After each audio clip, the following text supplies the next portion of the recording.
Hi guys, another day, another topic. So Same today, day, same outfit. same day, same outfit, different post. So we're gonna talk about how we met. This is a question we get a lot, and our story is pretty funny. I mean, I don't know, romantic. The girls are saying, "Oh, it's so romantic," the way you met. Then I think the guys will say, "Oh, that's cool." So I'm not. I'm sure that if Chris says the story is gonna be, it's gonna sound one way. If I say it's gonna be like those romantic movies. The kids are screaming out there. I'm not sure what you guys are hearing, but this is life, real life. So Chris, how we met. Let me hear Chris's side of the So story. on some cold day in February of 2001, we were set to travel to Dourdan, France for the Junior World Cup in Sabre. And I believe for the very first time, this was the year where they had men and women Yeah, there. women's saber. I believe I went there the year before once. Maybe, I'm not sure. I think we went for the first time together. Or maybe we went for the first time together. And it was an experience because uh, we traveled to Dourdan, France with train. And it was a very long train ride. About 3 days. About 38 hours total of traveling. That's just the riding on the train time. Yeah. And then you had the connections and all this, like the way you have layovers in the airports. We used to have a stop in Belgrade, stop in Budapest, stop in Strasbourg, stop in Vienna, and then you Paris. arrive in Paris. Yes, so it was that ride was with me and my two teammates. And me. And then Tseti was from Plovdiv, from the different club. Yeah. But she was again the top top saber fencer in Bulgaria at the moment. So we all traveled together. Me and my guys, we were on the same team. So Yeah.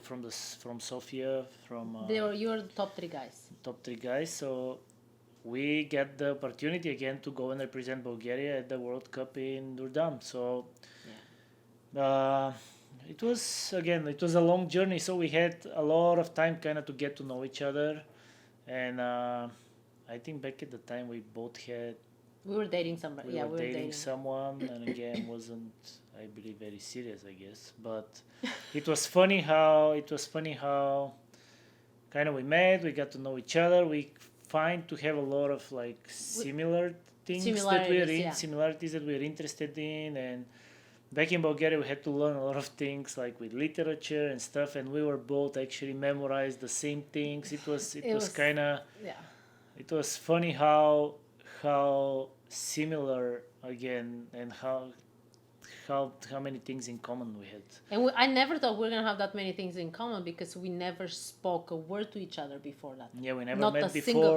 We before never that said point. hi. We didn't even know each other. I mean, I might have known his face just because when they're giving you the medals, there's like the women's saber, boys, men's saber, whatever, and that's how we don't. And which is weird because we were the two biggest cities and with the strongest teams, but I don't think any of my teammates or me had any interest in them. The boys. Well, I mean, we had in different boys, but not you guys. So Yeah. that's it. Are you done? Well, then we again, it's we kind of hang a lot together. In the train, yeah. Through the train ride, and then we were We're there we were for in about France 10 for days about, total, maybe. No, we were in France total of 2 days at No, and the most. traveling, With the days and 3 total, days. with the traveling, about a week. So yeah, we were able to get more and more on the way back. We would get to again talk more and get to know each other more, be more relaxed about each other, and it's And the magic some happened. sparks started flying, right? So then, long story short, there you go. It's almost 20 years that we've been together now. From 2001. That was a couple months before our prom. So we started dating, and after we came back from France, we started dating, and we were on each other's prom. I mean, yeah, and which was this relationship, I think, was a shocker for a lot of people because we never spoke about each other. We never talked to each other. The clubs never like the women's from my club and the boys from his, never like there was nobody ever dating each other or even like having crush. So I think my city people was like, from all the guys you're gonna choose this guy from this club, and same thing for him. So I mean, I'm sure there were a lot of sabotagers, but we made it work and stuff. So I'm just gonna add a little bit of pieces. I do remember that I was super excited flying. I mean, flying, no, getting the train to Paris. That was, I mean, I can't even describe the feeling of like finally see what's out there. I never left the country prior to that, so Chris had more experiences leaving the country. Me, it wasn't the case. So I was telling my best friends. I remember a couple days before I left to France that, oh my gosh, probably it's gonna be boring just because I had to talk to those three guys from this city, and I'm sure they're super boring, super annoying. Um, and I was like, well, I guess I'm gonna look outside of the train.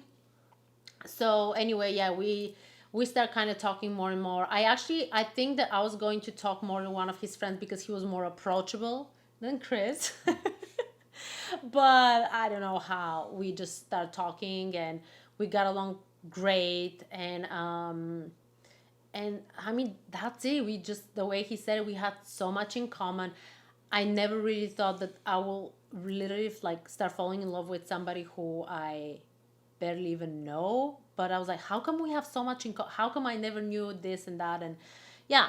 And the thing is that the other thing that I was kind of nervous about is because his dad, Maestro, he was his father, and he was been refereeing my tournaments, and I knew him for years, and he knew me, and I'm like, this is gonna be so odd when I go and meet his parents, and his father knows me, and I didn't know his mom and his sister at the time, but I do remember I was nervous when we got back, like how we gonna make this relationship work, just because in Bulgaria, 2 hours apart, like the driving is pretty big difference. Like So it's it's not like going through across the country. literally that's how we feel. So I'm like, how are we gonna do this work and this and that and but anyway, I knew that we're graduating high school, and there are options for me to train in Sofia, his city, which for me was absolutely a dream because just the people I felt like they were still working. It's not like the people I had in my city. I mean, I don't know, but it was a dream to kind of go there and train. It's a capital, so yeah, I think that's pretty much our story. Yeah, and then again, it's again the I wasn't sure again about the sports army because there was the option of again is when my dad left for the U.S. and I had the option of okay, should I start the fancy master's degree or should I go for the army? But then I chose the army so I can get it out of the way. Otherwise, I didn't want to be prosecuted for it eventually. And that we were already dating. We were living together. Yes, so then when the opportunity arose where the sports army would be in her city, that actually worked out great because Yeah. then we could be together throughout this time. And then after that, I left for the US and you came And then I 6 came. months later, and the rest is The rest story. is history. History, Story. story, his story. 20 years together, 3 kids later, Kids later, living the dream, coaching great students, coaching amazing coaching students, a living. lot more kids to Yeah. come. I think that I honestly feel like this is everything we've always wanted. There was nothing like unchecked in a way. Like we always wanted to have a fencing club. We always wanted to project our experiences through our fencers. Living in the United States was definitely a must. Um, yeah, and I guess that's it. So that's our lovely, beautiful story. See you next video. See ya.